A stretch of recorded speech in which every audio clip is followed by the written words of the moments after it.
haya mambo ya maendeleo haya mnayoyaona, haya tuliyoyatangaza, haya tumeyafanya, watu hawawezi kufurahia. Watu hawawezi kufurahia. Kwa hiyo tunapata maadui wa kila aina. Leo hii tukisema tumejenga shule, leo tukisema tumeleta fedha za maji, maana yake tumewadhibiti wezi wengi waliotaka kuzila hizo hela. Tunazileta hapa kwa ajili ya maendeleo.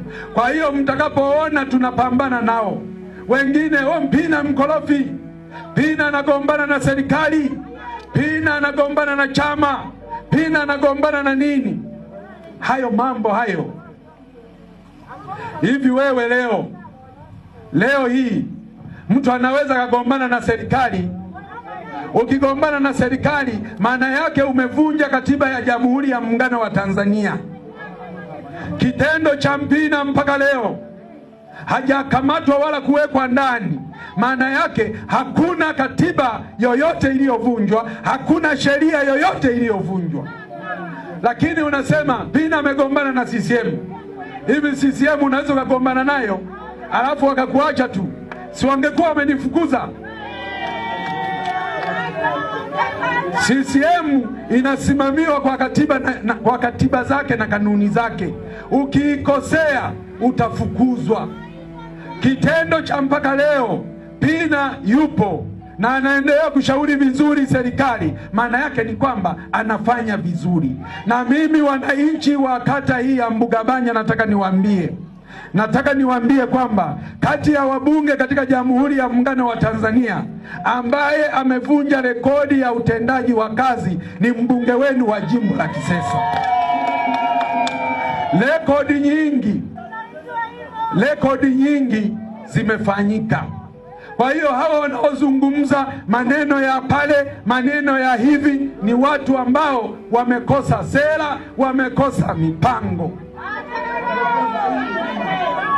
Mbugabanya oye! Mbugabanya oye! Wangapi ambao wanaendelea kuunga mkono maendeleo ya serikali hii? Wanyoshe mikono. Kwa hiyo leo tunataka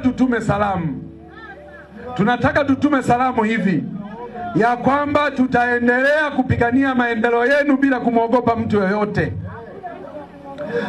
Tutaendelea kuhakikisha kwamba wananchi mnapata maendeleo bila kumwogopa mtu yoyote na bila kutishwa na mtu yoyote.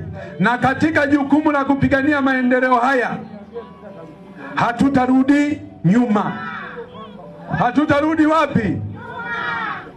Kwa hiyo pamoja na majungu yote yaliyopigwa, lakini maendeleo mmeyaona.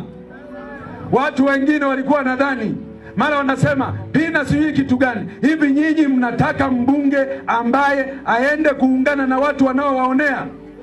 Watu wakishusha bei ya pamba, mnataka mbunge akawaunge mkono? Watu wakiwauzia mbegu feki, mnataka mimi nikawaunge mkono? Watu wakiwauzia mbolea feki, mnataka nikawaunge mkono? Watu wakiwaibia dawa, unaenda kutibiwa unakuta dawa hakuna, mnataka nikawaunge mkono? Hao mimi ndio nilisema, hao ndio maadui zangu ambao nilisema wale hatutakula nao sahani moja, ili mpaka tuhakikishe wananchi maendeleo yamepatikana. Mbugabanya oye!